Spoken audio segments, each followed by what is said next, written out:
moo tax wax lu bon. aywa ñu jàll ci beneen ponk actualité bu fësoon aussi ci semaine bi mooy liste juróomi ministre yi ñu fësal juróomi ministre yi ñu war a topp ci haute cour de justice ndax mbiram fond Covid yi am na nag cinquième boo xam ne mooy Ismaïla Madior Fall moom ci mbiram corruption supposée la ñu koy toppee mais Sophie Gladima Moustapha Diop Ndeye Saly Diop Dieng ak Mansour Faye ñoom mbiram fond Covid yi la ñu leen di toppee liste boobu bi mu génnee da nga ci am mbetteel wala yaa ngi doon séentu ñooñu ñu topp leen. waaw bala maa tontu foofu damay desiwaat tuuti rek ci li ñu doon wax ci mbirum conseil constitutionnel parce que li garaaw am na lu xew ci fan yi nit ñi jot nañ ci information bi mooy Ousmane Sonko ak Diomaye Faye doyen des juges da leen a jox non-lieu. waaw le 27. fàttalikul le 27 décembre Ousmane Sonko daa waxoon ci assemblée nationale ne ñoom bëgguñu amnistie bi nañ ko dindi ñu wujji le 27 décembre. Le 27 janvier doyen du juge des doyens du juge d'instruction bind leen non-lieu mook Diomaye Faye kon lam doon wax ne bëggut waxut dëgg parce que su bëggul woon un mois après duñ ko defal non-lieu benn moom mi woote musiba ay nit wàcc ci mbedd mi ñenn ñi rey ñenn ñi lakk mu rocce ko di wutal non-lieu pour seetal boppam bàyyi leen day mandarga ne Ousmane Sonko matut kilifa. On ne peut pas appeler à un mortel combat cooki fin gatsa nit ñi wuy si la ngay rocc ko di wut lu lay aar yow sa jëm bopp ak sa président de la république loolu lu bon la lu ñaaw la loolu nag ñi ci war a tirer leçon mooy wajuru gone yi bokk Pastef. kon ça veut dire que tey bu toppaat doon am Ousmane Sonko kenn du ko topp. c'est moom la wut. parce que am na ça c'est grave c'est irresponsable ay doomu jàmbur topp la nga di leen digal ñuy def. nga dof loo leen ba boo leen rey loon li sax ñu rey ko nga rocc ko yow di musal sa bopp bàyyi leen loolu nit ku matut kilifa rek moo koy def loolu nit musul def lu ñaawee noonu et puis li ci des mooy kenn ku ne dégg na Aliou Ndao mu jege leen lool nee na Ousmane Sonko ak Diom d'accordoon na ci la loi d'amnistie mais li may wax rek c'est-à-dire ndokk bi Pastef ak Ousmane Sonko nekkutub jant parce que bis bu yàlla sàkkoon daañu soo fukki yoon fenk fukki yoon boobu bis moom kenn du ci mën a woor maintenant pour ce qui concerne la liste des ministres. la liste des ministres yi ñu yóbbu cour de justice bon pour Ismaïla moom je crois que du affaire Covid. affaire corruption il en a donné une explication hier déglu naa ko démb dinaa ci ñëwaat yeneen ministres yi affaire Covid bi la man de lire naa rapport Cour des comptes sur Covid bi 178 pages 85 recommandations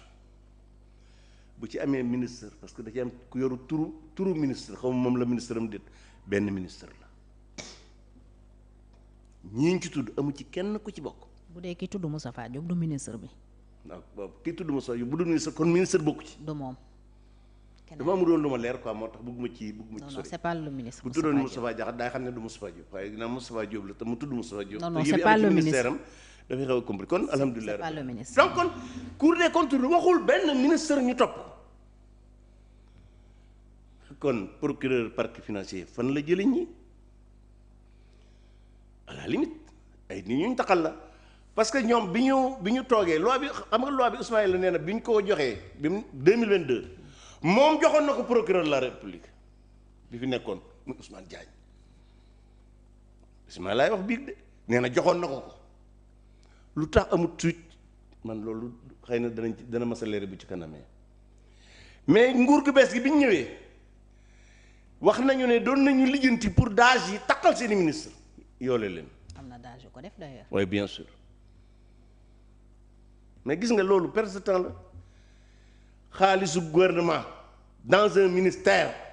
même ministère bu la joxee ndigal ne la taalal xaalis boo ko taalee yow daaj bi yow la ñuy dal ci sa kaw parce que moo am responsabilité xaalis bi parce que loolu li ko war a mooy état bu Sénégal daa formé ay nit ENAM ENEA formé leen ba ñu mën koo yoral xaalisam et d'ailleurs dans le cadre de l'UEMOA ministère des finances et du budget képp moo am responsabilité ci ni ñuy utiliser budget bi président la yoonam nekku ci premier ministre waxi noppi c'est-à-dire président amul responsabilité pénale ci affaire finance et budget du Sénégal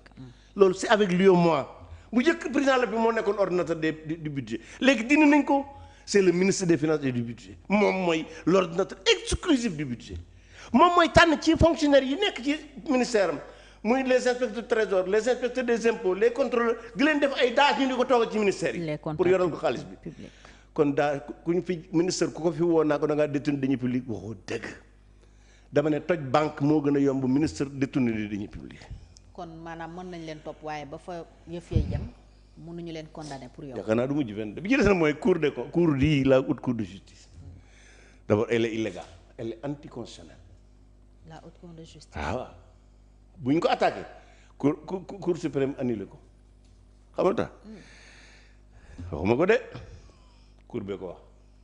la loi bi porte bi nekk bi cour des comptes nekk moo ne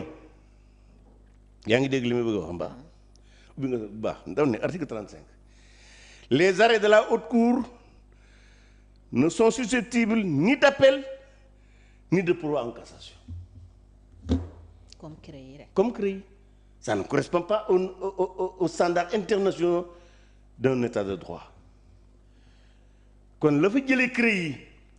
bi nekk bi amul woon double degré de juridiction moo fi war a jëlee haute cour de justice la cour n'est pas conforme aux standards internationaux du droit.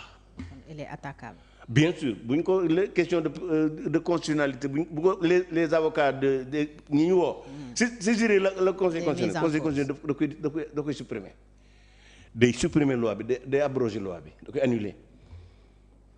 ñu dem defarwaat ko pour defar ko benn.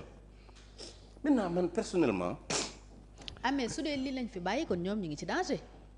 ñanti bu dee amul double degré de juridiction. amul double degré de juridiction ba daan leen kay jeex na. waaw d'accord loolu la yoon nangu wut. ok yoon daa wax ne même constitution bi boo dee ci préambule dañuy wax ne bu ñu la attee da ngaa war a am droit def appel loolu moo taxoon CREI yi indi coow ci réew mi. maintenant ña doon coow CREI yi di ko bonal ndax la amul double degré de juridiction ñoom ana ñu ci double degré de juridiction bi amul haute cour de justice ana ñu. c'est-à-dire la haute cour de justice en l'état n'est pas conforme à la constitution elle est anticonstitutionnelle bu ñu ko attaqué ñu annuler loi bi parce que loi bi dafay weddi ay traité ak convention yu Sénégal signé ci àdduna bi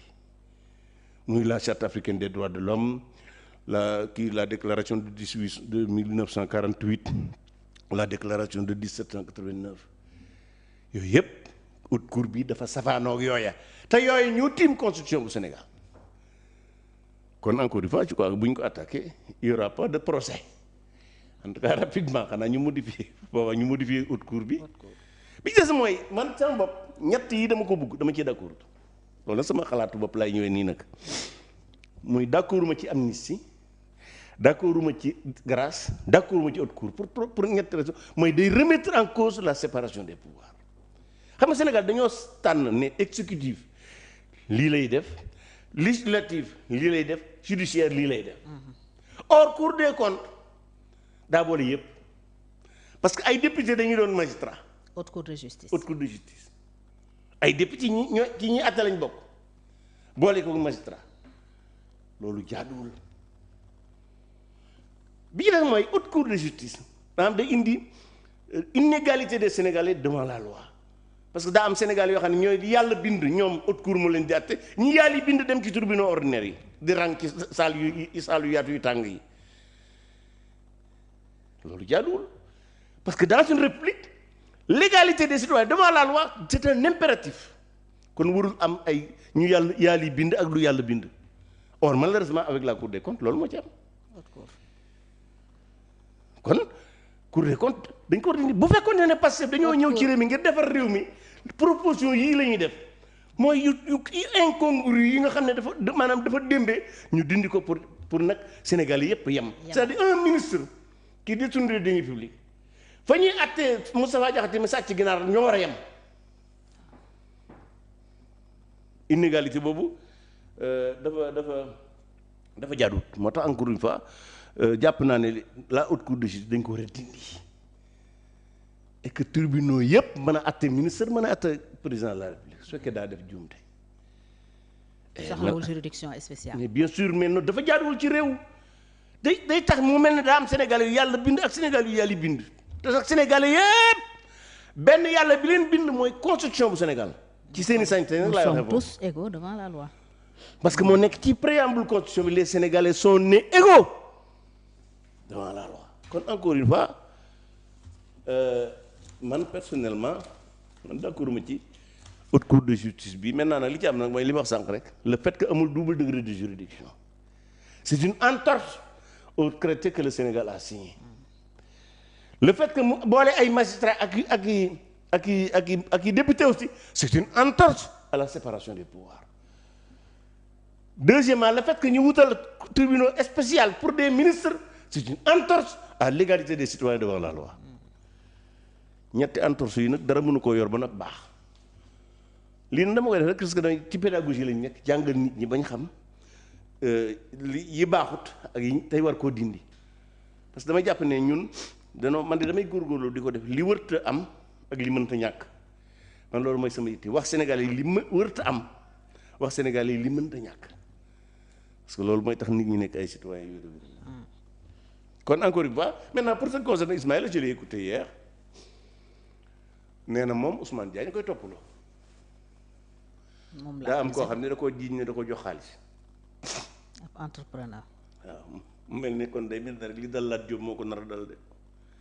Lat Diop benn waaye xëy na daa ko doon jox xaalis waaw sëñ bi bu nit ne daa jox Ismaïla Madior Fall xaalis ba ñu war a yóbbu Ismaïla Madior Fall cour de justice waaye waa ji ko jox xaalis di taxawaan. corrupteur. waaw lii mooy justice non mais il faut arrêter ça c'est pas de la justice c'est un règlement de compte parce que nag ki ne joxe na xaalis moom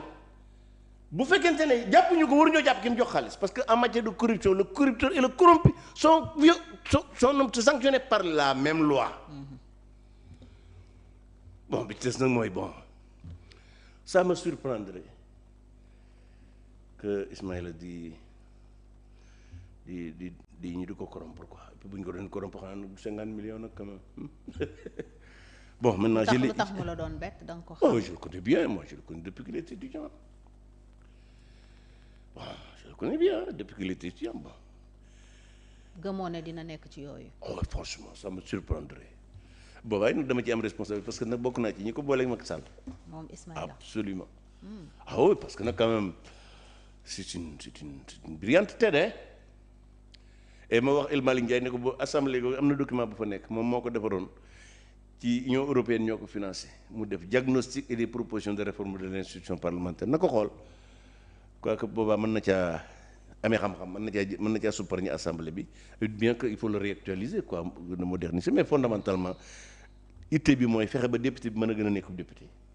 maanaam mën a gën a représenter le peuple mën a gën a monter voter loi deux fexe ba assemblée nationale mën a gën a contrôler l'action du gouvernement évaluer politique publique loolu mooy république bu taxaw mais pour le moment li ñu am mooy assemblée nationale daa mel ni sikki mu exécutif c'est-à-dire Ousmane Sonko bu bëggee def dara day wutu ab sagaru député am jox ko ne ko demal nga def proposition de loi su ko defee bu ko assemblée conseil constitutionnel toroxalee ñu naan député bi moom lañ toroxal fekk nañ Pastef le conseil constitutionnel toroxal bëgg dem. ci décision bi. ah waaw bien sûr. alors mbiram Covid bi. suba assemblée nationale lundi plutôt dina ci daje pour xool ni ñuy taxawale commission ad hoc levée immunité parlementaire u Ndeye Saly Diop Dieng ak